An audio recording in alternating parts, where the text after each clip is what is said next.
Good evening all of you. तो बेटा last class के अंदर हमने गुडविल स्टार्ट किया था और आज गुडविल के चैप्टर की लास्ट क्लास है, बट जो आज की क्लास है वो सबसे ज्यादा इंपॉर्टेंट है। देखो जी, आज मैं आपको क्या सिखाने वाला हूं, बस आप देखते चलो, ठीक है।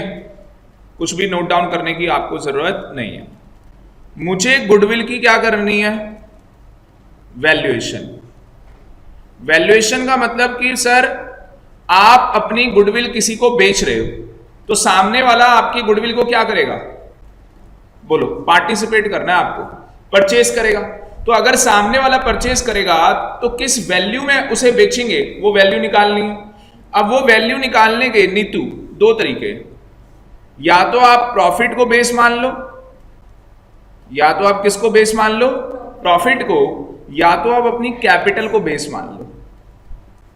अगर आप प्रॉफिट को बेस मानते हो तो दो मेथड है, एवरेज प्रॉफिट मेथड और super profit method.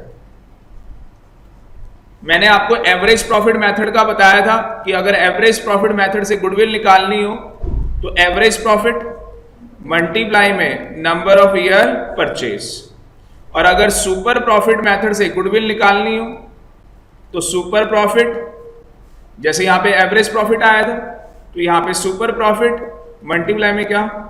Number of year purchase. कोई डाउट नहीं। तो अगर मैं गुडविल निकालने जा रहा हूं एवरेज प्रॉफिट मेथड से तो मुझे एवरेज प्रॉफिट निकालना होगा, और एवरेज प्रॉफिट कैसे निकलता है? टोटल प्रॉफिट डिवाइड में नंबर ऑफ ईयर्स। अब बेटा मजे की बात ये राजीव कि ये एवरेज प्रॉफिट आपको निकालना होगा, क्योंकि आपका 12वीं क्लास का पेपर है। ऐसा गधे वाला क्वेश्चन नहीं आएगा कि 3 साल के प्रॉफिट दे देंगे, आपने 3 से डिवाइड किया और एवरेज प्रॉफिट आ गया। ऐसा पेपर में क्वेश्चन नहीं आएगा। 12वीं क्लास के जो बोर्ड के पेपर में क्वेश्चन आएगा, हमें एवरेज प्रॉफिट को निकालना होगा। तो आज मैं वो एवरेज प्रॉफिट आपको निकालना सिखाऊंगा, ठीक है। तो हम एक फ्रेश हेडिंग डालेंगे, फॉर्मेट ऑफ,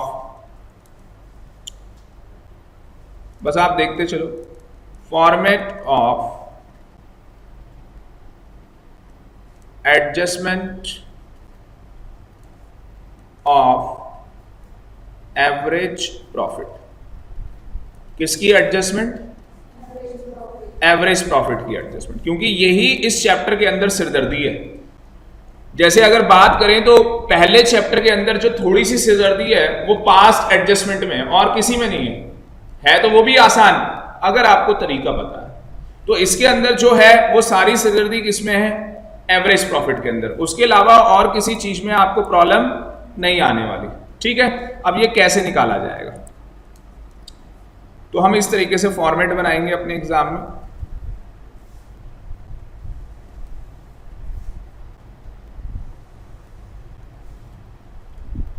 मैं अजम्पशन मान के चल रहा हूं कि मेरे क्वेश्चन में 3 साल का प्रॉफिट मुझे गिवन है। कितने सालों का प्रॉफिट दिया है? 3 साल का। 2015 का दिया है, 2016 का दिया है और 2017 का दिया है। मतलब एज ऑन 31 मार्च 2015 है ना, 31 मार्च 2016, 31 मार्च 2017। तो मैं यहां पे लिखूंगा प्रॉफिट। कौन सा प्रॉफिट? जो मुझे गिवन है। कौन सा प्रॉफिट? जो मुझे गिवन है, मैं वो यहां पे लिख लूंगा। अब इसके अंदर मुझे क्या करनी है? एडजस्टमेंट करनी है। मतलब कि कुछ ट्रांजैक्शन प्लस होंगी और कुछ ट्रांजैक्शन माइनस होंगी। मुझे कैसे पता लगेगा कि कौन सी ट्रांजैक्शन प्लस होनी है और कौन सी माइनस होनी है? मैंने लास्ट टाइम पे आपको बताया था कि अगर एबनॉर्मल गेन होगा तो प्लस होगा या माइनस? माइनस होगा। क्यों एबनॉर्मल गेन माइनस क्यों होगा?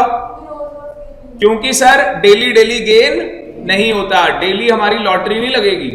तो यहां पे क्या बोलूंगा? Minus abnormal gain. तो मैंने इसका रीजन आपको दिया था। कहां पे माइनस करोगे?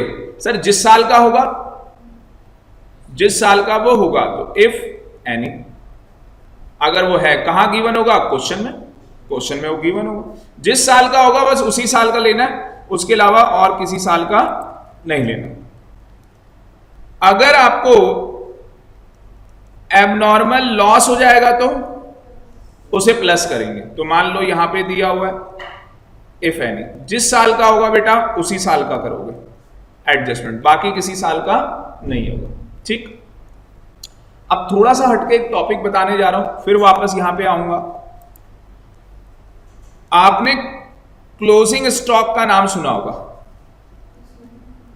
और आपको यह भी पता होगा कि closing stock automatically becomes opening stock of next accounting year. ठीक है, अब हम क्लोजिंग स्टॉक की बात कर रहे हैं, बाकी आप बहुत इंटेलिजेंट बच्चे, देखें ध्यान से। तो बेटा क्लोजिंग स्टॉक अंडर वैल्यूड है, अंडर वैल्यूड। क्या ऐसा हो सकता है कि क्लोजिंग स्टॉक की जो वैल्यूएशन है वो अंडर वैल्यूड हो? अंडर वैल्यूड, यस, ऐसा हो सकता है। क्या ऐसा हो सकता है कि हमारा जो क्लोजिंग स्टॉक हो वो अंडर वैल्यूड हो? यस, ऐसा हो सकता है। क्या ऐसा हो सकता है कि हमारा जो क्लोजिंग स्टॉक हो वो ओवर वैल्यूड किया गया हो? मतलब बताने जा रहा हूं, बिना मतलब के तो आगे बढ़ूंगा नहीं। अब बच्चे ने कहा कि सर मुझे तो यही नहीं पता कि अंडर वैल्यूड क्या होता है और ओवर वैल्यूड क्या होता है। मैंने कहा ये पता है क्लोजिंग स्टॉक क्या होता है? बच्चे ने कहा हाँ बेटा, क्लोजिंग स्टॉक का मतलब unsold stock at the end of the year. बात समझ में आ रही है? At the end of the year it is called closing stock. अब अंडर वैल्यूएशन का मतलब क्या होता है और ओवर वैल्यूएशन का मतलब क्या होता है, एक एग्जांपल से समझेंगे। ये आपका ट्रेडिंग अकाउंट है, बचपन में बनाया होगा आपने, बचपन मतलब 11वीं क्लास, वो बचपन था। तो बेटा यहां पे सेल आती है 100 रुपए की, यहां क्लोजिंग स्टॉक आता है 50 रुपए का, टोटल कितना हो गया? तो इधर का भी टोटल कितना आएगा? 150। यहां पे क्या आता है? ओपनिंग स्टॉक 10 रुपए। फिर यहां पे क्या आती है? परचेस, जो भी आपने परचेस की होगी। फिर यहां पे आएगा आपका ग्रॉस प्रॉफिट, मान लो ग्रॉस प्रॉफिट 40 रुपए का है, तो परचेस कितने की रही होगी? वेरी गुड, परचेस कितने की? 100 रुपए की। टोटल देखोगे 150 आएगा। वेरी गुड, पूजा ने बताया था ना, गुड। तो पूजा, अंडर वैल्यूएशन का मतलब होता है कि आपको यहां पे 60 रुपए क्लोजिंग स्टॉक दिखाना था। कितना दिखाना था? 60 रुपए। आपने 50 रुपए दिखा रखा है, कम दिखा रखा है या ज्यादा? कम या ज्यादा? कम।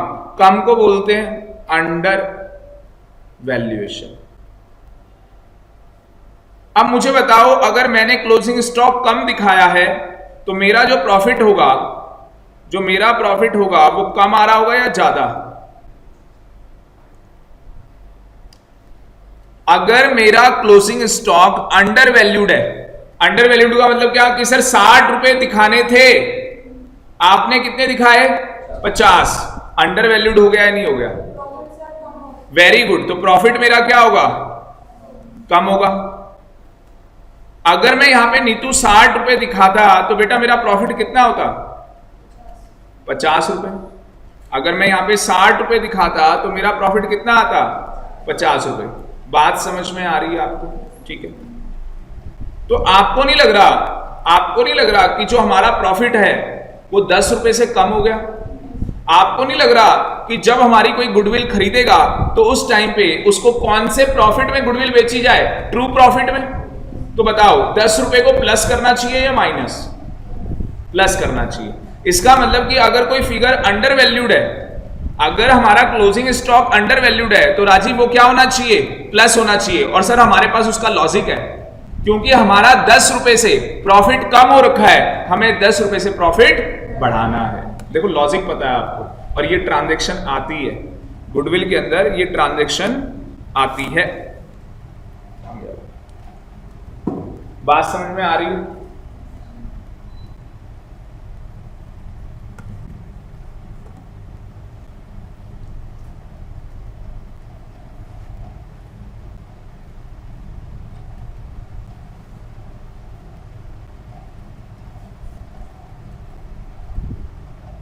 बेटा जहां समझ में ना आए ना, किसी भी बच्चे को इशारा कर देना ऐसे, दोबारा रिपीट करूंगा, 100 बार रिपीट करूंगा जब तक समझ में ना आ जाए, पर फिर की मत लेना, ठीक है? क्योंकि ये लेक्चर यूट्यूब में डलेगा तो कुछ मैसेज छूट जाए तो वो तो दोबारा भी देख सकते, क्या दिक्कत है? और ज़्यादा दिक्कत हो पेन ड्राइव भी आना, उसमें भी देख सकते, आएगी नहीं है तब से हो तो गया स्टार्ट, आ रहा है, ऐसे बोलो, आजा आजा खुल जा सिम सिम। तो बेटा वापस आते हैं अपने फॉर्मेट के अंदर और फॉर्मेट में देखते हैं कि हमें क्या करना चाहिए। अब मुझे बताओ अगर अंडर वैल्यूड है, कौन सा? Closing stock, under valuation of closing stock, बताओ क्या करूं, प्लस या माइनस? प्लस, लॉजिक पता है पक्का? प्लस। कहां पे प्लस करूं सर? जिस साल का है, इफ एनी। बट बेटा ध्यान रहे, अगर वो 2016 का होता तो यही क्लोजिंग स्टॉक अगले साल का क्या बनता? Opening stock. यस और नो? बात समझ में आ रही है? तो अगर इस साल में प्लस कर रहा हूं तो अगले साल माइनस, ठीक है जी? उसको ओवर वैल्यूड लिखता या अंडर वैल्यूड? उसको ओवर वैल्यूड लिखता या अंडर वैल्यूड? तो ये देखो, अगले साल मैंने ट्रेडिंग बनाया, जब मैं अगले साल अपना ट्रेडिंग बनाऊंगा पूजा, तो बेटा ये क्लोजिंग स्टॉक क्या बन जाएगा? वहां पे ओपनिंग बन जाएगा। अब मैंने ओपनिंग स्टॉक को क्या दिखा रखा है? अंडर वैल्यूड दिखा रखा है या ओवर वैल्यूड दिखा रखा है? क्योंकि मैंने यहां 50 रुपए लिखे हैं, लिखने कितने थे? 60 रुपए। तो बताओ ओवर वैल्यूड दिखा रखा है या अंडर वैल्यूड? Under valued. अगर आपने ओपनिंग स्टॉक को अंडर वैल्यूड दिखा रखा है तो आपको क्या करना होगा? प्लस या माइनस? माइनस करना होगा। क्यों माइनस करना होगा? क्योंकि सर आपका प्रॉफिट यहां पे 10 रुपए से कम हो रहा होगा, इसलिए आपको यहां पे बढ़ाने होंगे। सोचो दोबारा, नहीं आया समझ। ओपनिंग स्टॉक मेरा 50 रुपए है, जबकि होना कितना चाहिए? 60 रुपए। अब आप सोचो 60 अगर मैं लिखूंगी यहां पे तो मेरा जो ग्रॉस प्रॉफिट है, अगर मैंने 50 लिखा हुआ है, अगर मैंने 50 लिखा हुआ है, मान लो जो भी मेरा प्रॉफिट आ रहा है, मान लो मेरा प्रॉफिट 100 रुपए आ रहा है, मेरा प्रॉफिट कितना आ रहा है? 100 रुपए। बताओ 60 रुपए लिखने से जो मेरा प्रॉफिट होगा वो 90 नहीं हो जाएगा? आप समझे? क्या समझे? कि सर अगर हमने ओपनिंग स्टॉक को क्या कर रखा है? अंडर वैल्यूड कर रखा है, तो हमारा प्रॉफिट ज्यादा आ रहा है। ये तो मान गए ना, मेरा प्रॉफिट ज्यादा आ रहा है। कितने रुपए से ज्यादा आ रहा है? 10 रुपए से।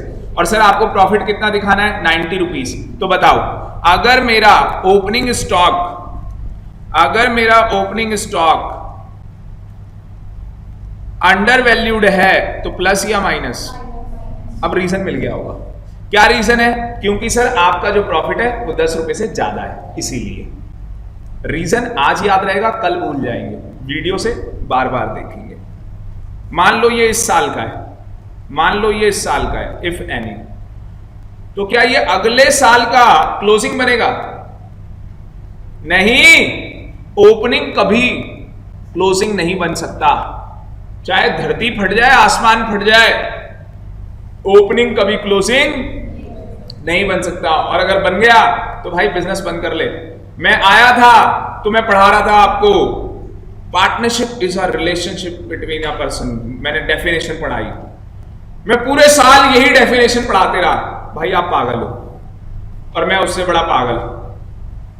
ऐसे थोड़ी ना करते हैं, एक ही चीज पढ़ा रहे हो। अभी तक तो इंस्टीट्यूट की छत गिर जाती। क्यों, गलत कह रहा हूं? अगर ऐसा चलता तो है ना? नहीं, तू नहीं गिर जाती, खुद बता। हाँ सर, मैं ही गिरा देती, गिरती क्या? सबको ये समझ में आया या नहीं आया? जितनी भी हमने अभी एडजस्टमेंट की, पक्का? चलूं आगे। अब बेटा ध्यान से सुनना, कहता है capital expenditure treated as revenue expenditure. कह रहा है कैपिटल एक्सपेंडिचर हुआ, आपने उसे क्या मान लिया? रेवेन्यू एक्सपेंडिचर मान लिया। कौन सा एक्सपेंडिचर हुआ? कैपिटल। हमने उसे क्या मान लिया? रेवेन्यू। अगर किसी खर्चे को हमने रेवेन्यू मान लिया तो हमारा प्रॉफिट कम हो गया होगा। सही हुआ या गलत हुआ? सर गलत हुआ। गलत क्यों हुआ? क्योंकि सर आपका कैपिटल नेचर का खर्चा था, तो कैपिटल नेचर का खर्चा कभी भी पीएनएल अकाउंट में नहीं आता, और अगर आपने उसे पीएनएल अकाउंट में लिख दिया है तो कहीं ना कहीं राजीव हमारे प्रॉफिट क्या हो गए होंगे? कम हो गए होंगे। क्या आपको नहीं लग रहा अगर हमने अपने प्रॉफिट कम कर दिए वापस से उसी जगह लेके आना होगा तो प्रॉफिट्स को क्या करना होगा? बढ़ाना होगा। तो बताओ इस ट्रांजैक्शन को प्लस करूंगा या माइनस? प्लस करूंगा। कौन से साल में प्लस करूं? सर जिस साल ये काम हुआ है, इफ एनी, जहां पे होगा वही करेंगे। पर मुझे बताओ जो कैपिटल एक्सपेंडिचर होता है उसके ऊपर डेप्रीसिएशन चार्ज किया जाता है? यस और नो? तो क्या उस साल डेप्रीसिएशन चार्ज करना चाहिए था या नहीं? हाँ। क्या आपने चार्ज किया? ना, आपने चार्ज नहीं किया। तो डेप्रीसिएशन प्लस होगा या माइनस? माइनस। कहां माइनस करूंगा? सर जिस साल लगना है डेप्रीसिएशन। अच्छा, एक साल 2016 में डेप्रीसिएशन लग रहा है, क्या 2017 में भी लगेगा? हाँ बेटा डेप्रीसिएशन तो हर साल लगता है। आपकी उम्र नहीं बढ़ रही हर साल, डेप्रीसिएशन हर साल नहीं लगेगा। कैसे हो? हाँ जी, बात समझ में आ रही है। लास्ट वन, क्या ऐसा हो सकता है revenue expenditure treated as capital expenditure? आपका हुआ रेवेन्यू एक्सपेंडिचर और आपने उसे ट्रीट कर लिया कैपिटल एक्सपेंडिचर। आपको नहीं लग रहा कहीं ना कहीं आपका प्रॉफिट ज्यादा हो गया?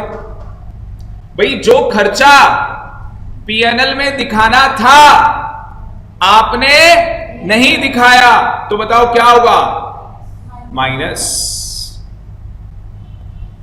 कहां पे माइनस होगा? सर जिस साल होगा, इफ एनी। क्या डेप्रीसिएशन चार्ज होगा राजीव? ना, रेवेन्यू एक्सपेंडिचर के ऊपर कभी डेप्रीसिएशन चार्ज नहीं होता। बात समझ में आ रही है? लास्ट वर्ड बोलना चाहूंगा, लास्ट वर्ड जो इसमें माइनस किया जाएगा, इफ एनी अदर एक्सपेंस। मैं नेक्स्ट पेज पे लिखना चाहूंगा। कितने साल का लिया था हमने? 3 साल का। उसी को कैरी ऑन कर रहे हैं, ठीक है? कई बच्चे ये मत सोचना अब सर नया कॉन्सेप्ट पढ़ा रहे हैं। बेटा उसी को कैरी ऑन कर रहा हूं। मैंने क्या बोला? If any other expense not adjusted, if any other expense not adjusted, मतलब कोई भी खर्चा हो और वो खर्चा एडजस्ट नहीं हो रखा, but there is a cut, कि वो खर्चा फ्यूचर में होगा, फ्यूचर में वो एक्सपेंस होगा, तो बताओ प्लस होना चाहिए माइनस? माइनस होना चाहिए। भाई हमने बिल्डिंग का इंश्योरेंस नहीं करा रखा था, क्या मुझे बताओ अब हमने बिल्डिंग का इंश्योरेंस करा लिया है तो क्या हमें अपना प्रॉफिट कम करना चाहिए या नहीं? यस, क्योंकि सर बिल्डिंग का जो हम लोग इंश्योरेंस करवाते हैं वो हर साल प्रीमियम पे करना होगा, तो बेटा जिस साल होगा उस साल आप क्या कर देंगे? माइनस कर देंगे। क्या ऐसी कोई इनकम हो सकती है? If any other income not adjusted earlier, कोई ऐसी इनकम हो सकती है जो पहले एडजस्ट नहीं कर रखी हमने? यस, ऐसी इनकम हो सकती है जो हमने पहले एडजस्ट नहीं कर रखी और अब हमें क्या करनी होगी? एडजस्टमेंट करनी होगी, तो उसे प्लस कर देंगे। इफ एनी, अगर जिस साल होगी उसी साल। तो ये हमारे पास क्या निकलेगा? Adjusted profit. एवरेज प्रॉफिट नहीं, एडजस्टेड प्रॉफिट। ये आ गया, ये आ गया, ये आ गया, तीनों को राजीव क्या कर देंगे? प्लस। और डिवाइड कितने से? 3 से, तो आंसर क्या निकलेगा? Very good. अब आंसर आएगा एवरेज प्रॉफिट। तो ये आपका आंसर आ जाएगा। तो 12वीं क्लास में ये निकालना है। समझ में आया या नहीं? तो बच्चे ने कहा सर इससे रिलेटेड एक क्वेश्चन करा दो। जिस क्वेश्चन में आग लगी हो, तो मैंने कहा ठीक है वो क्वेश्चन कराता हूं, आप देखो।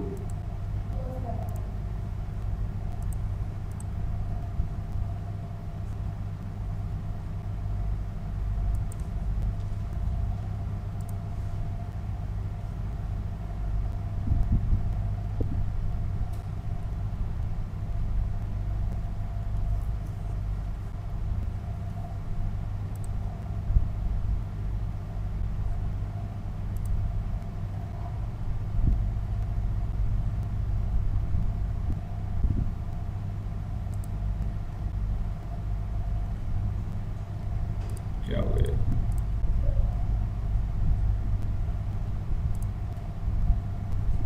पूरा क्यों नहीं आ रहा?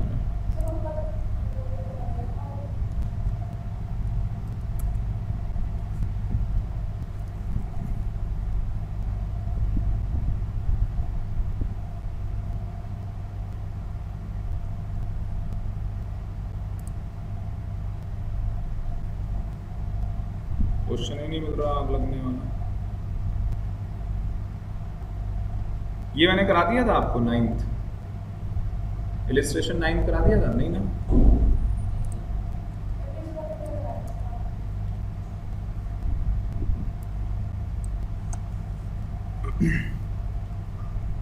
अच्छा ये तो सुपर प्रॉफिट का है, पास्ट एडजस्टमेंट, पर एवरेज प्रॉफिट तो निकालना ही पड़ेगा। यही करा देता हूं। देखिए ये इलिस्ट्रेशन 9 देखो बिल्कुल ध्यान से। कह रहा है आलोक और आकाश दो पार्टनर हैं और एडमिशन हो रहा है आशीष का। आशीष आ रहा है हमारी पार्टनरशिप फर्म के अंदर। गुडविल निकालनी है 3 ईयर परचेज। कितने साल purchase? 3 year purchase super profit method से। आपको बताइए सुपर प्रॉफिट मेथड से गुडविल निकालनी हो, सुपर प्रॉफिट मल्टीप्लाई में number of year purchase. Super profit कैसे निकलेगा? Average profit minus normal profit. तो देखते हैं। For which is decided to take average, कितने साल का एवरेज प्रॉफिट लेना है? 5 साल का। तो ये 5 साल का हमें एवरेज प्रॉफिट दिया हुआ है। 2013 में हमने 2 लाख रुपए कमाए, जिसमें हमारा गेन हो गया 25,000 रुपए का। अब मुझे बताओ क्या डेली डेली फिक्स एसेट बेची जाती है क्या? नहीं। तो इसको प्लस करें या माइनस? माइनस। देखो सोल्यूशन में इसने लिखा प्रॉफिट कितने का? 2 लाख का। उसमें से क्या कर दिया? 25,000 रुपए माइनस कर दिया। आ गया आंसर। 2014 में हमें क्या हुआ? 1,70,000 रुपए का प्रॉफिट हुआ और एबनॉर्मल लॉस हो गया 50,000 रुपए का। भैया हमेशा थोड़ी ना लॉस होता है। एबनॉर्मल लॉस का मतलब आग लग गई, फायर लग गया, या थेफ्ट हो गया, चोरी हो गई। ठीक है, तो डेली डेली चोरी नहीं होती है, तो प्लस करेंगे। तो 170 में 50 प्लस करोगे तो कितना आएगा? 220। आगे किसी भी प्रॉफिट में एडजस्टमेंट नहीं है, तो यूं के यूं लिख दोगे और टोटल कितना आ जाएगा? 10,85,000 रुपीज डिवाइडेड 5, 2,17,000 रुपए एवरेज प्रॉफिट आ जाएगा। एवरेज प्रॉफिट आपके पास आ गया। अब आपको क्या चाहिए? नॉर्मल प्रॉफिट चाहिए। क्यों? आपको क्या निकालना है? Super profit. आपको क्या निकालना है? Super profit. आपको क्या चाहिए था? Average profit. वो निकाल लिया आपने। एवरेज प्रॉफिट में से क्या माइनस करेंगे? Normal profit. क्या निकल के आ जाएगा? Super profit. और अगर सुपर प्रॉफिट निकल गया तो उसे कितने से मल्टीप्लाई कर देंगे? 3 से। आंसर आ जाएगा ही नहीं आ जाएगा? बात समझ में आ रही है? तो बेटा कैपिटल एम्प्लॉयड कितना दिया है? 15 लाख। और नॉर्मल रेट ऑफ रिटर्न कितना दिया है? 10%।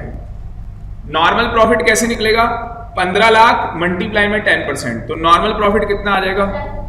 वेरी गुड, 1.5 लाख का मेरा नॉर्मल प्रॉफिट आ जाएगा। सुपर प्रॉफिट कैसे निकलेगा? Average profit minus normal profit. आ गया 67,000। इसको मल्टीप्लाई कर दो कितने से? 3 से। आंसर आ जाएगा। समझ में आया या नहीं? टुच्चा और गिरा हुआ क्वेश्चन। पूरी 12वीं क्लास की अकाउंटेंसी इतनी आसान है, मतलब कि गधा भी सीख ले इस अकाउंट्स को। और मैं ये आपको पहले चैप्टर से लेके और लास्ट चैप्टर तक प्रूफ करके दिखा दूंगा कि इस जैसी अकाउंटेंसी, मतलब जितनी आसान ये है इतनी आसान अकाउंटेंसी बन नहीं सकती। ठीक है जी। तो किसी बच्चे को टफ लगती हो तो मेरा व्हाट्सएप नंबर है, कॉल करें मुझे, मैं बताता हूं उसको। कोई डाउट किसी बच्चे को, ऐसे आंसर निकालेंगे ऐसे चुटकी बजा के। अब एक टफ क्वेश्चन लेते हैं। सांसें भूल गई,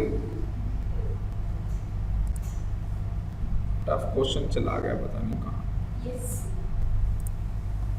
एक वो क्वेश्चन था, वो बड़ा अच्छा क्वेश्चन था। चलो कोई नहीं, अरे हाँ सही याद दिलाया, क्या बात है, दिमाग है तेरे पे, टैलेंट है, बॉर्न टैलेंटेड।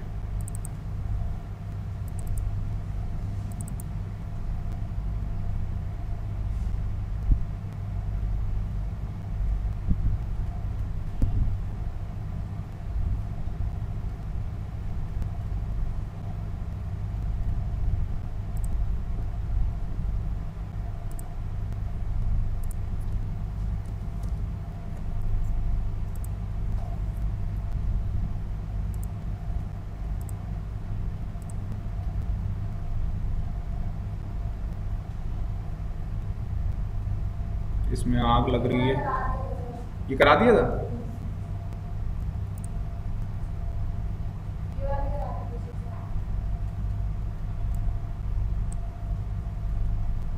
और इसके नीचे है नहीं। चलो एक वेटेड का बता देता हूँ, बच्चे होना घबराएंगे, ठीक है ना।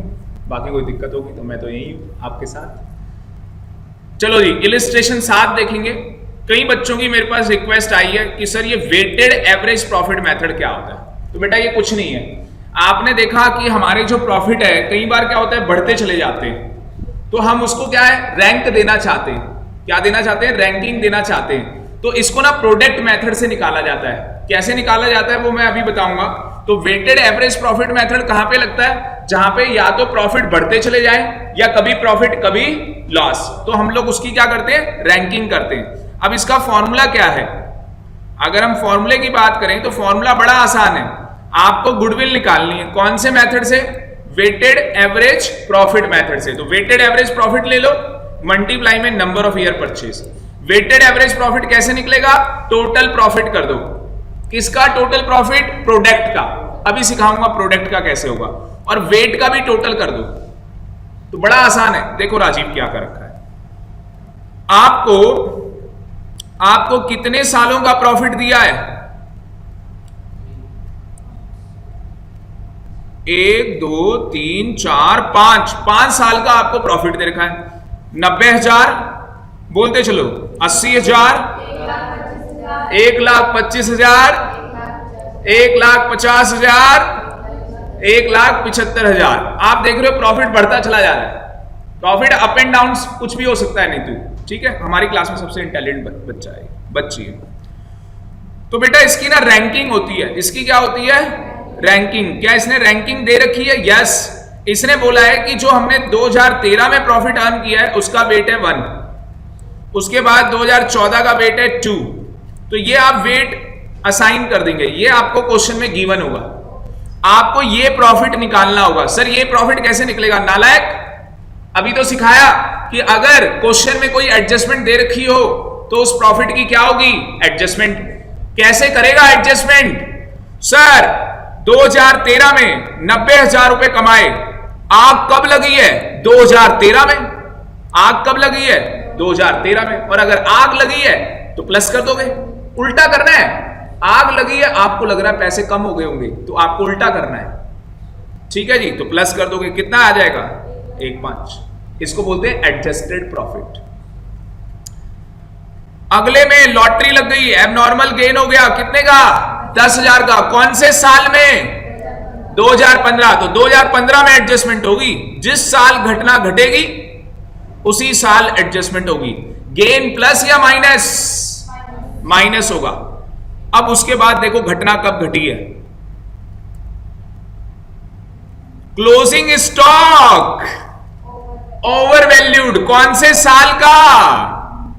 कौन से साल का? 2015 2016 का क्लोजिंग स्टॉक ओवर वैल्यूड है। बेटा अगर 2016 का क्लोजिंग स्टॉक ओवर वैल्यूड है, ओवर वैल्यूड का मतलब कि आपने ज्यादा दिखा रखा है।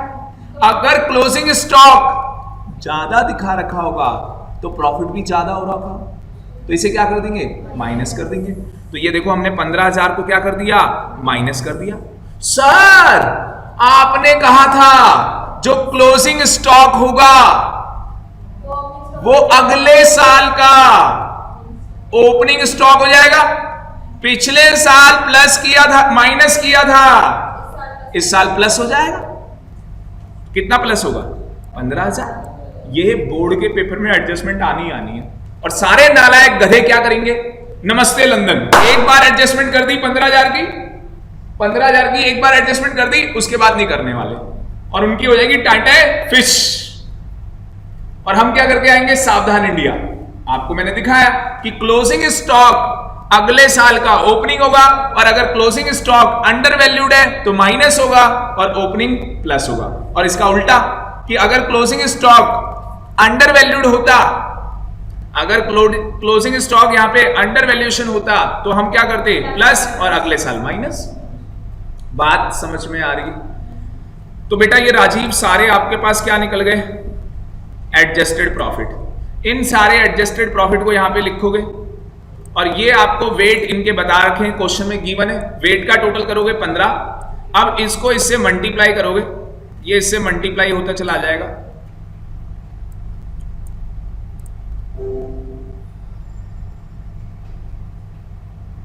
आप इन दोनों को आपस में मल्टीप्लाई करोगे, आपके पास प्रोडक्ट आ जाएगा। जो आपके पास प्रोडक्ट आएगा 21 लाख, उसको आप डिवाइड कर दोगे वेट से 15 से। जो 1,40,000 रुपए आएगा उसको आप मल्टीप्लाई कर दोगे number of year purchase, goodwill निकल के आ जाएगी। तो मुझे लगता है इससे आसान कोई मेथड हो नहीं सकता। बात समझ में आ रही है या नहीं, ठीक है। तो मुझे लगता है अब सारे बच्चों को प्रॉफिट की जो एडजस्टमेंट थी वो निकालनी आ गई। अब मुझे बताओ, मुझे गुडविल निकालनी है तो टोटल कितने मेथड हैं, 3। एक average profit method, super profit method, और तीसरा कैपिटलाइजेशन मेथड। वो करने जा रहे हैं कैपिटलाइजेशन मेथड। कैपिटलाइजेशन मेथड से क्या निकलेगी, बोलो बेटा, गुडविल निकलेगी।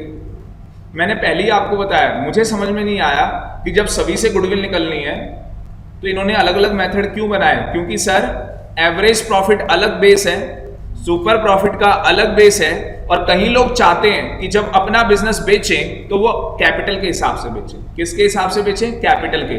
कौन सी कैपिटल के हिसाब से, कैपिटलाइजेशन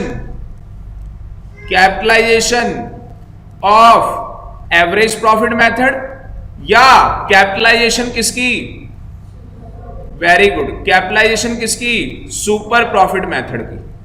तो कई लोग अपना क्या करना चाहते हैं, एवरेज प्रॉफिट मेथड के बेस पे नहीं बेचना चाहते, सुपर प्रॉफिट मेथड के बेस में नहीं बेचना चाहते, इनकी कैपिटलाइजेशन के मेथड में बेचना चाहते हैं। कि मतलब अगर हमारा सुपर प्रॉफिट हुआ है तो कितने पैसे बिजनेस में लगेंगे जिसकी वजह से ये सुपर प्रॉफिट होगा, तो सामने वाला हमें उतने पैसे पे कर दे तो हम उसे अपना बिजनेस बेच देंगे, अदरवाइज नहीं बेचेंगे। बच्चे ने कहा सर गुडविल कैसे निकलेगी इसमें, तो मैंने कहा बड़ा आसान है। गुडविल का फॉर्मूला लिखा हुआ है किताब में, यहां पे क्या फॉर्मूला लिखा हुआ है पता है आपको, सुपर प्रॉफिट डिवाइड में normal rate of return multiply में 100। बस निकल गई गुडविल, कहानी खत्म। बच्चे ने कहा समझ में नहीं आया, मैंने कहा समझाया कहां है, मैंने तो समझाया नहीं अभी, अब मैं समझाऊंगा, ध्यान से देखना। मेरा एक बैंक में अकाउंट है, मैंने बैंक में जो अकाउंट है वहां पे पैसा राजीव क्या किया होगा, डिपॉजिट कर रखा होगा। मैंने राजीव को बताया, राजीव चार्टर्ड अकाउंटेंट है। राजीव क्या है, चार्टर्ड अकाउंटेंट, सीए साहब। मैंने सीए साहब को बताया, मैंने कहा सर मुझे ब्याज मिलता है सर, ब्याज। तो प्रियांशी ने कहा सर ये ब्याज क्या चीज है। बेटा ब्याज का मतलब इंटरेस्ट। तो जो मुझे इंटरेस्ट मिलता है बैंक से वो मिलता है जी 10 रुपए हर साल। तो राजीव चार्टर्ड अकाउंटेंट है, तो मैं राजीव के पास अपनी पासबुक लेके गया और मैंने कहा सर मुझे हर साल बैंक इंटरेस्ट पे करता है 10 रुपए। तो सीए साहब ने कहा कि मुझे ये बताओ इंटरेस्ट का रेट कितना है बैंक का, तो मैंने कहा 10% है। तो चार्टर्ड अकाउंटेंट ने ये बता दिया कि मेरे अकाउंट में कितने पैसे डिपॉजिट है, कितने पैसे डिपॉजिट है, मेरे अकाउंट में कितना पैसा होगा जो मुझे 10 रुपए का इंटरेस्ट मिल रहा होगा 10% के हिसाब से। बोलो बेटा, यार मेरे अकाउंट में कितना पैसा होगा जो मुझे 10 रुपए मिल रहा होगा 10% के हिसाब से। क्या मैथ ले रखी है? मैथ है तुम लोगों के पास, छोड़ दो। अबे 100 रुपए यार, 100 रुपए का 10% निकालेंगे 10 रुपए नहीं आ जाएगा। बट टाइम तो 1 साल नहीं होगा, ये पर एनम हो गया ना इंटरेस्ट का रेट। 10% क्या है? पर एनम है। बात समझ में आ रही है? क्या समझ में आया कि सर चार्टर्ड अकाउंटेंट ने क्या किया, 10 रुपए मिले, मल्टीप्लाई में 100 और डिवाइड में क्या कर दिया 10, डिवाइड में क्या कर दिया 10, देख लो 100 रुपए आएगा। अब आप कहोगे सर ऐसा क्यों किया, तो बेटा ये जो 10% है इसका मतलब क्या है, 10/100, यस और नो। 10 रुपए क्या है, रिटर्न है। कितने रुपए डिपॉजिट करके, 100 रुपए डिपॉजिट करके। तो मुझे डिपॉजिट निकालना है, जो चीज निकालनी होती है 100 डिपॉजिट निकालना है, तो डिपॉजिट को कहां लिखूंगा, ऊपर, और रिटर्न कहां लिखूंगा, नीचे। कितनी रिटर्न मिल रही है सर, 10 रुपए मिल रहे हैं आपको, तो आंसर नहीं आ जाएगा 100 रुपए डिपॉजिट। समझ में आया या नहीं आया? अब उसने जो सुपर प्रॉफिट का राजीव फॉर्मूला बनाया वो ऐसी तो बनाया है कि आपका सुपर प्रॉफिट कितना है 10 रुपए। मार्केट में आपको कैपिटल वैल्यू निकालनी है, कैपिटल का मतलब कि आपको 100 निकालना है, तो नीचे क्या आएगा, नॉर्मल रेट ऑफ रिटर्न, और ये 10 रुपए क्या है, सुपर प्रॉफिट। तो फॉर्मूला क्या बन गया, सुपर प्रॉफिट डिवाइड में normal rate of return multiply में 100। क्या निकल जाएगी, गुडविल। किसकी कैपिटलाइजेशन, सुपर प्रॉफिट की। अगर मुझे एवरेज प्रॉफिट की कैपिटलाइजेशन करनी हो तो कैसे करेंगे, एवरेज प्रॉफिट डिवाइड में normal rate of return multiply में 100, यस और नो, बस सिंपल। तो बेटा ये डेरिवेशन है।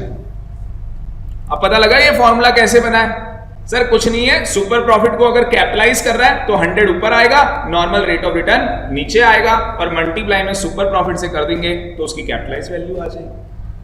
ठीक, क्या अब आपको मुझे बताओ सुपर प्रॉफिट निकालना आता है? यस, कैसे निकालोगे super profit, average profit minus normal profit. क्या आपको एवरेज प्रॉफिट निकालना आता है? यस सर, आपने दोनों बता दिए, एक जो 3 साल के प्रॉफिट दिए होते 3 से डिवाइड, और दूसरा आपने एडजस्टेड प्रॉफिट भी निकालना सिखा दिया है, जिसमें आग लगती है, कई बार लॉटरी लगती है, कई बार रेवेन्यू एक्सपेंडिचर को कैपिटल मान लेता है, कई बार कैपिटल को रेवेन्यू मान लेता है, तो सर वो आपने सिखा दिया। क्या नॉर्मल प्रॉफिट निकालना आता है? Yes sir, capital employed multiply में normal rate of return divide में 100। और कैपिटल एम्प्लॉयड को कई क्वेश्चन में एवरेज कैपिटल एम्प्लॉयड भी बोला गया है, जिसमें opening capital employed plus closing capital employed divide में 2। बात समझ में आ रही है? तो इसका मतलब कि मुझे कौन सा मेथड सिखाना है आप लोगों को, मुझे सिखाना होगा कैपिटलाइजेशन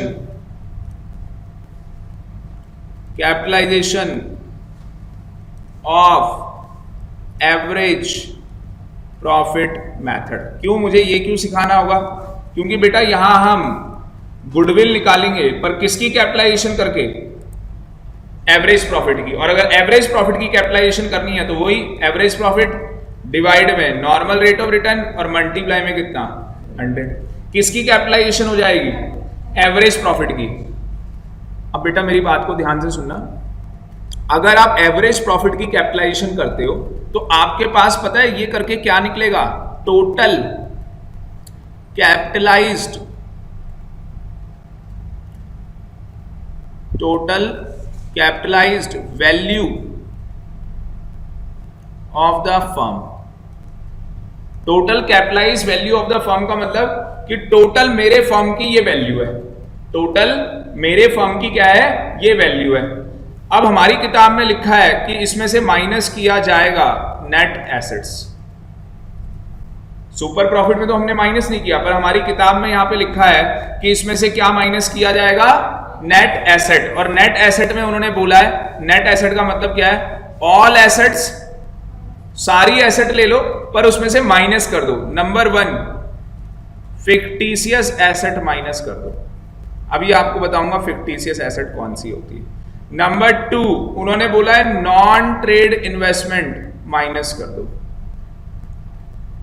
नंबर 3 उन्होंने बोला हुआ है गुडविल मत लेना, गुडविल मत लेना। और कुछ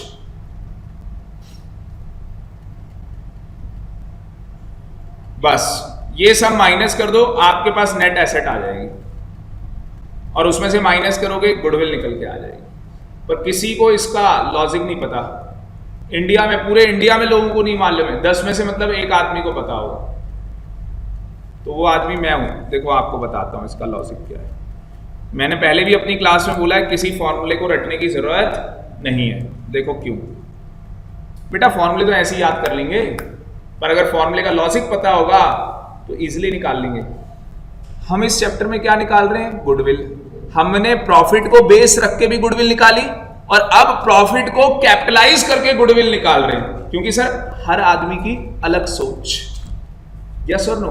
कोई बाल हेवल्स की तरह बना के आता है, कोई चिप्पू बन के आता है, ठीक है, तो कोई तिहाड़ जेल से आता है, तो अलग अलग तरीके होते हैं, ठीक है। डोंट टेक इट अदरवाइज, क्योंकि I am responsible what I am telling, but I am not responsible what are you thinking, ठीक है जी। तो कहानी क्या थी हमारी?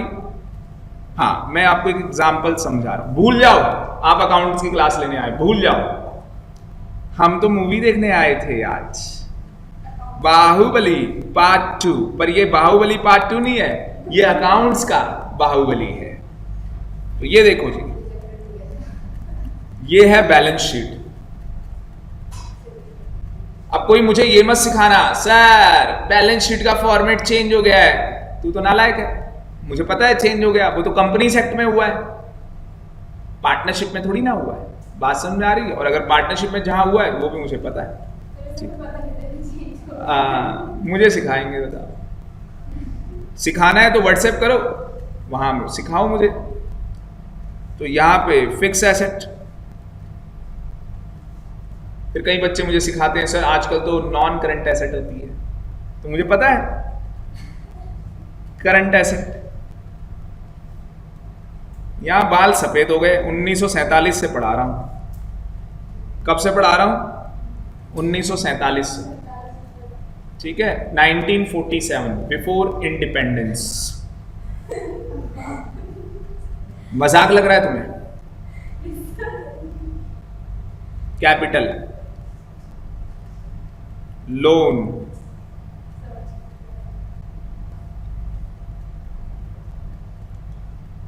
Current liability,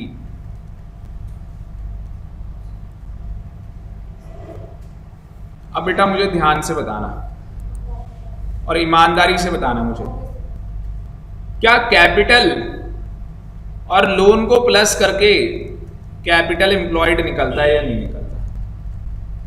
capital employed it is a mixture of owner's fund and borrowed fund. ये एक मिक्स जूस है अनार का, जिसमें कैपिटल भी है और लोन भी है। भाई बिजनेस के अंदर कौन सा पैसा इन्वेस्ट होगा? जो आपने अपनी जेब से लगाया होगा या आपने बोरो किया होगा, लॉन्ग टर्म, शॉर्ट टर्म नहीं, लॉन्ग टर्म। अच्छा मुझे ये बताओ, अगर मैं आपको कहूं कि ये 400 है, ये 100 है, तो ये कितना होगा? 500। मैं आपको कहूं कि ये 300 है, तो ये कितना होगा? 200, तो इधर भी 500। मुझे लगता है किसी बच्चे को डाउट नहीं होना चाहिए, यस और नो? अब मैं आपको बोलूं कि क्या मुझे बताओ जो करंट एसेट होती है, फिक्स एसेट होती है, तो फिक्स एसेट में टेंजिबल एसेट आती है, इंटेंजिबल एसेट आती है, ट्रेड इन्वेस्टमेंट आती है और नॉन ट्रेड इन्वेस्टमेंट आती है। अब एक बच्चा तो ये कह रहा है सर पहले तो मुझे यही नहीं पता ट्रेड इन्वेस्टमेंट क्या होती है और नॉन ट्रेड इन्वेस्टमेंट क्या होती है।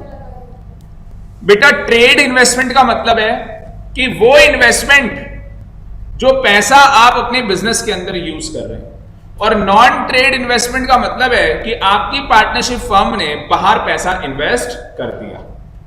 क्या एक पार्टनरशिप फर्म किसी कंपनी के शेयर खरीद सकती है? यस, वो पार्टनरशिप फर्म किसी कंपनी के शेयर परचेज कर सकती है, कोई डाउट? उसको बोलते हैं नॉन ट्रेड इन्वेस्टमेंट। मुझे बताओ कहीं ना कहीं जब मैं बिजनेस कर रहा हूं तो बिजनेस करने से मेरे बिजनेस के अंदर प्रॉफिट हो रहे हैं, प्रॉफिट होने से मेरी कैपिटल बढ़ेगी या घटेगी? बढ़ेगी। ये हमने बचपन में सीखा था। अकाउंटिंग इक्वेशन नाम का हमारा एक चैप्टर हुआ करता था। तो कैपिटल में प्रॉफिट प्लस करते थे और लॉस माइनस करते थे, खर्चे होते थे तो भी माइनस, और अगर इनकम होती थी तो प्लस। यस और नो? मैं आपको यह बताना चाहता हूं कि जो हमने एवरेज प्रॉफिट को कैपिटलाइज किया है, जो हमने किसको कैपिटलाइज किया बेटा? एवरेज प्रॉफिट को जो हमने कैपिटलाइज किया है, उससे हमारे बिजनेस में, हमारे बिजनेस की टोटल वैल्यू निकल के आ गई है। टोटल वैल्यू का मतलब होता है राजीव कि ये टोटल एसेट निकल के आ गई। हमने क्या बोला?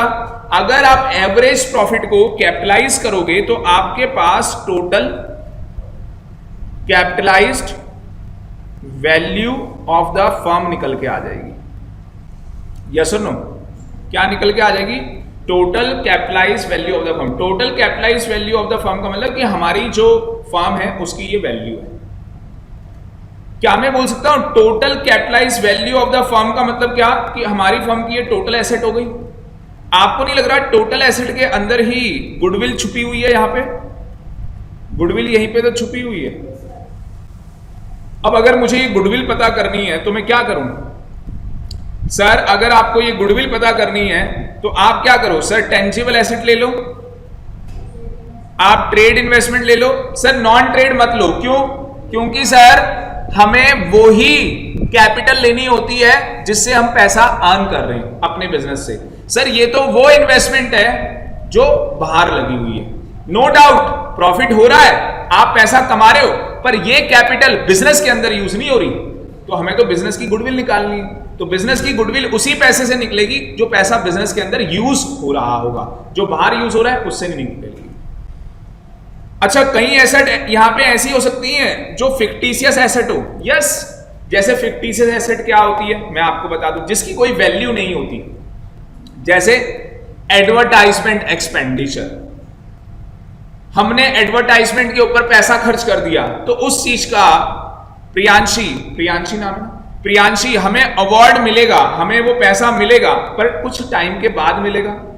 जैसे किसी बिजनेस को करने के लिए प्रीपेड एक्सपेंस करने होते हैं, प्रीलिमिनरी एक्सपेंस करना होता है। जैसे आपने यहां पे फीस पे की है एडवांस में, उसको क्या बोलते हैं? Prepaid expense. उसको क्या बोला जाता है? Prepaid expense. बात समझ में आ रही है? क्या उसका बेनिफिट एक दिन में मिल जाएगा? सर पूरा साल लगेगा, आपको पूरे साल पढ़ाना है, मैदान छोड़ के नहीं भागना है। बात समझ में आ रही है? ठीक। तो कहीं ना कहीं उसने क्या बोला कि इसके अंदर नॉन ट्रेड इन्वेस्टमेंट मत लो, इसके अंदर गुडविल मत लो, और इसके अंदर फिक्टिशियस एसेट को मत लो। बात समझ में आ रही है? अगर वो वैल्यू मैं नहीं लूंगा तो बाकी मैं सारी वैल्यू लूंगा तो मेरे पास नेट एसेट आ जाएगी, और आपको नहीं लग रहा कि इस वैल्यू में से और जो नेट एसेट होगी उसका जो डिफरेंस होगा गुडविल ही तो बचेगी। निकालनी क्या थी? गुडविल। तभी तो इन्होंने ऐसा किया कि जो हमारा कौन सा मेथड है, किसका कैपिटलाइजेशन, एवरेज प्रॉफिट का जो हम कैपिटलाइजेशन कर रहे हैं, किसका कैपिटलाइजेशन कर रहे हैं? एवरेज प्रॉफिट का। तो उसके अंदर total capitalize value of the firm निकालने के बाद इसने नेट एसेट को क्या किया है? माइनस किया है, क्योंकि जो बीच में डिफरेंस है वो वैल्यू कौन सी वैल्यू है? गुडविल की। सुपर प्रॉफिट में ऐसा इसलिए नहीं किया गया क्योंकि सुपर प्रॉफिट वो होता है जो हम अपनी एक्स्ट्रा मेहनत से अर्न करते हैं, क्योंकि मार्केट के अंदर तो एक नॉर्मल रेट ऑफ रिटर्न होता ही है। देखो, आपको एसी की दुकान खोलनी है, आजकल एसी की जो दुकान है, उस एसी का जो बिजनेस है उसकी रिटर्न चल रही है 10 रुपए, मतलब कि 100 रुपए लगाओगे तो 10 रुपए कमाओगे ही कमाओगे। अब एक दुकान है, एक आदमी है, उसकी एसी की दुकान है, आपने कहा मैं आपकी एसी की दुकान खरीदूंगा, आपने क्या कहा, मैं आपकी एसी की दुकान खरीदूंगा। तो उसने क्या बोला कि देख, मेरी जो दुकान है वो 10 रुपए का प्रॉफिट कमा के देती है, तो क्या आप वो दुकान खरीदना चाहोगे? नहीं, फिर तो आप खुद ही नहीं खोल लोगे। तो सर, हम तभी किसी का बिजनेस खरीदेंगे जब उसके ब्रांड का, उसकी रेपुटेशन का, उसके नेम का हमें कुछ बेनिफिट मिलेगा। तभी तो लोग हल्दीराम, मैकडी, पिज्जा हट, डोमिनोज उसके ज्यादा प्राइस पे करते हैं फ्रेंचाइजी लेने के लिए। अगर वही पैसे लगा के वही रिटर्न आनी हो तो कोई दूसरा किसी का बिजनेस क्यों खरीदने लगा? अब समझे? तो इसलिए सुपर प्रॉफिट के अंदर कुछ भी माइनस नहीं किया गया, ओनली बस कैपिटलाइज कर दिया गया कि देख भाई, मेहनत से कमाया है ये प्रॉफिट। मार्केट में दूसरे भी कमा रहे हैं, बर्गर दूसरे भी बेच रहे हैं, पर जितना हम कमाते हैं ना, इतना वो नहीं कमाते। तो हमें जो पैसा देगा ना इस सुपर प्रॉफिट का, कैपिटलाइज पैसा देगा कि ये सुपर प्रॉफिट कमाने के लिए कितना पैसा बिजनेस में लगाना पड़ेगा, वो पैसे दे दे हमें। बात समझ में आ रही है? इसीलिए यहां पे नंबर ऑफ ईयर परचेज से मल्टीप्लाई नहीं किया है। नंबर ऑफ ईयर परचेज का मतलब क्या होता है? इतने सालों तक आप ये प्रॉफिट कमाओगे ही कमाओगे। बात समझ में आ गई? अब इसके ऊपर एक क्वेश्चन लेता हूं, ध्यान से देखना। देखो, मैं सिंपल तरीके से भी फॉर्मूले लिख के बता सकता था, बट मैंने फिर भी ऐसे बताया। क्यों? क्योंकि आज अगर हम कुछ सीखेंगे तो हमारी फाउंडेशन अच्छी होगी। नींव जितनी अच्छी होती है, आदमी उतनी आगे जाता है। और ये वो साल है सीखने का, इसके बाद दोबारा कोई इस तरीके से सिखाएगा भी नहीं, क्योंकि अगर वो सिखाने लगा तो बाकी के 4 बच्चे पागल हो जाएंगे, जैसे नीतू होती थी। आ रही है बात समझ में? अब मान लो नीतू इसके बाद कहीं अकाउंट्स पढ़ने जाए, या इसके आगे मतलब कहीं पढ़ने जाए, और वहां वो पढ़ाने वाला उससे भी लोअर लेवल पढ़ा रहा हो, तो पढ़ेगी क्या? छोड़ देगी। और अगर वो भी वही पढ़ा रहा होगा तो हाँ, इंटरेस्ट नहीं आएगा। इंटरेस्ट आना चाहिए। तो मैं तो ऐसे ही पढ़ाता हूं कि भाई ये प्लस क्यों हो रहा है, माइनस क्यों हो रहा है, यही सीखना है। और 12वीं एक ही साल में करनी है, बार बार नहीं करनी है।